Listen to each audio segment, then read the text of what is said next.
ಕೆಲಸಗಳು ಊಟದ ವಿಚಾರದಲ್ಲಿ ನಮ್ಮ ಜೊತೆಗೆ ನಾವು ಕಾರ್ ತಗೊಂಡ ದೇವಸ್ಥಾನಕ್ಕೆ ಹೋದ್ರೆ ನಮ್ಮ ಜೊತೆಯಲ್ಲಿ ಬಂದಂತ ಬೇರೆ ಧರ್ಮದ ಡ್ರೈವರ್ಗಳು ಹೋಟೆಲಿಗೆ ಊಟಕ್ಕೆ ಹೋಗಲ್ಲ, ಅಲ್ಲಿ ಹೋದ್ರೆ ಕಾದು ನಿಂತು ಆ ದೇವಸ್ಥಾನದ ಊಟವನ್ನೇ ಮಾಡ್ತಾರೆ. ಅಂದ್ರೆ ಆ ರೀತಿಯ ಊಟದ ವ್ಯವಸ್ಥೆ, ಬಡಿಸೋ ರೀತಿ ಇರಬಹುದು, ಶಿಕ್ಷಣದ ವ್ಯವಸ್ಥೆ ಇರಬಹುದು, ಗ್ರಾಮಾಭಿವೃದ್ಧಿ ಯೋಜನೆಗಳ ಮುಖಾಂತರ ಅವರು ಕೊಡ್ತಕ್ಕಂಥ ವ್ಯವಸ್ಥೆಗಳಿರಬಹುದು, ಪ್ರತಿಯೊಂದು ಜನಸಾಮಾನ್ಯರನ್ನ ಮೇಲೆತ್ತುವಂತ ಕೆಲಸವನ್ನ ಮಾಡ್ತಾ ಇದೆ. ಇವತ್ತು ಕೇವಲ ಧರ್ಮಸ್ಥಳದಲ್ಲಿ ಬರತಕ್ಕಂಥ ಆದಾಯವನ್ನು ಅವರು ಸ್ವಂತಕ್ಕೆ ಬಳಸ್ತೇನೆ, ಈ ಒಂದು ರಾಜ್ಯದಲ್ಲಿರ್ಬೋದು, ರಾಜ್ಯದ ಹೊರತಾದಂತ ವ್ಯಕ್ತಿಗಳಿಗೆ ಮಾದರಿಯಾದಂತ ಕೆಲಸವನ್ನು ಮಾಡ್ತಾ ಇರೋದು ಇವತ್ತು ಧರ್ಮಸ್ಥಳ. ಅಂತ ಒಬ್ಬ ವ್ಯಕ್ತಿಗೆ ಕೆಟ್ಟ ಹೆಸರನ್ನ ತರಬೇಕು, ಈಗಾಗಲೇ ಪ್ರಸ್ತಾಪ ಆದಂತ ಹೆಸರು ಯೂಟ್ಯೂಬರ್ ಸಮೀರ್ ಅಂತ ಹೇಳಿ, ಅವನಿಗೇನ್ರಿ ಕೆಲಸ ನಮ್ಮ ಧರ್ಮದ ವಿಚಾರದಲ್ಲಿ ತಲೆ ಹಾಕಲಿಕ್ಕೆ? ಯಾರ್ರಿ ಯೂಟ್ಯೂಬರ್ ಸಮೀರ್? ಜಿಯಾದಿ ಮುಸ್ಲಿಂ ಒಬ್ಬನು, ಅವನ ಮಸೀದಿಗಳಲ್ಲಿ ನಡೆತಕ್ಕಂಥ ಕೃತ್ಯಗಳನ್ನೇ ಖಂಡಿಸ್ಲಿಕ್ಕಾಗದೆ ಇದ್ದಂತ ಹೇಳಿ ಬಂದು ಹೇಳ್ತಾನೆ. ಇವತ್ತು ಸರ್ಕಾರದ ವ್ಯವಸ್ಥೆ ಹೇಗಾಗಿದೆ ಅಂದ್ರೆ, ನಾನು ರಾಜಕೀಯವಾಗಿ ಇಲ್ಲಿ ಮಾತಾಡಬಾರ್ದು ಆದ್ರೂ ಹೇಳುವಂತ ಸ್ಥಿತಿ ಇದೆ.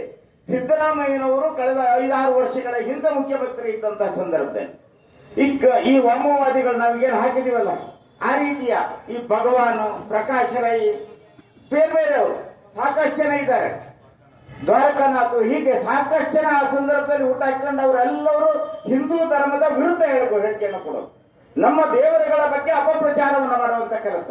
ಯಾಕೆ ಅವರು ಸಿದ್ದರಾಮಯ್ಯನವರೇ ಮುಖ್ಯಮಂತ್ರಿ ಇದ್ದಂತ ಸಂದರ್ಭದಲ್ಲಿ ಇಂಥವರೆಲ್ಲ ಹುಡುಗಾಡ್ತಾರೆ ಅನ್ನೋದನ್ನ ನಾವು ಹಿಂದೂ ಧರ್ಮದವರು ಯೋಚನೆಯನ್ನು ಮಾಡಬೇಕಾಗಿದೆ. 200ಕ್ಕಿಂತ ಹೆಚ್ಚಿನ ದೇಶ ಇರತಕ್ಕಂಥ ಈ ಪ್ರಪಂಚದಲ್ಲಿ ಹಿಂದೂಗಳು ಬಹುಸಂಖ್ಯಾತರಾಗಿರ್ತಕ್ಕಂಥದ್ದು ಭಾರತದಲ್ಲಿ ಮಾತ್ರ. ನಮ್ಮ ಧರ್ಮ ಎಲ್ಲಿ ಜಾಗೃತಿಗೊಳ್ತಾ ಇತ್ತೋ ಆ ಧಾರ್ಮಿಕ ಕ್ಷೇತ್ರವನ್ನ ದುರ್ಬಲಗೊಳಿಸುವಂತ ಕೆಲಸವನ್ನ ಇವತ್ತು ಅವರು ಮಾಡ್ತಾ ಇದ್ದಾರೆ.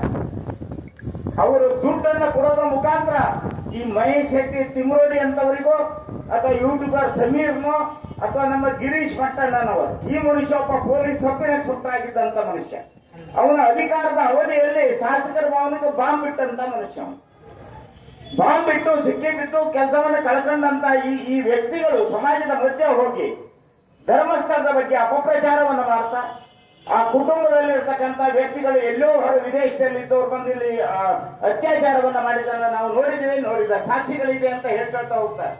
ಬಂಧುಗಳೇ, ಬಹುತೇಕವಾಗಿ ನಾವು ನೋಡೋದು ಸಾರ್ವಜನಿಕರು ಸೇರುವಂತ ಸ್ಥಳದಲ್ಲಿ ಒಂದು ಸುಳ್ಳನ್ನ 10 ಸಲ ಹೇಳಿದ್ರೆ ಅದು ಮುಂದೆ ಸತ್ಯಾಗಿ ಹೋಗುತ್ತೆ ಅನ್ನೋಂಥ ವಿಚಾರ ನಮ್ಗೆಲ್ಲರಿಗೂ ಗೊತ್ತಿರ್ತಕ್ಕಂಥ. ಇದು ಗೊತ್ತಿದ್ದಂತ ಸಂದರ್ಭದಲ್ಲಿ ಈ ವ್ಯಕ್ತಿಗಳು ಸೌಜನ್ಯ ಅನ್ನೋ ಒಬ್ಬ ಹೆಣ್ಣು ಮಗಳು ಆತ್ಮಹತ್ಯೆ, ಅವಳು ಏನು ಅತ್ಯಾಚಾರ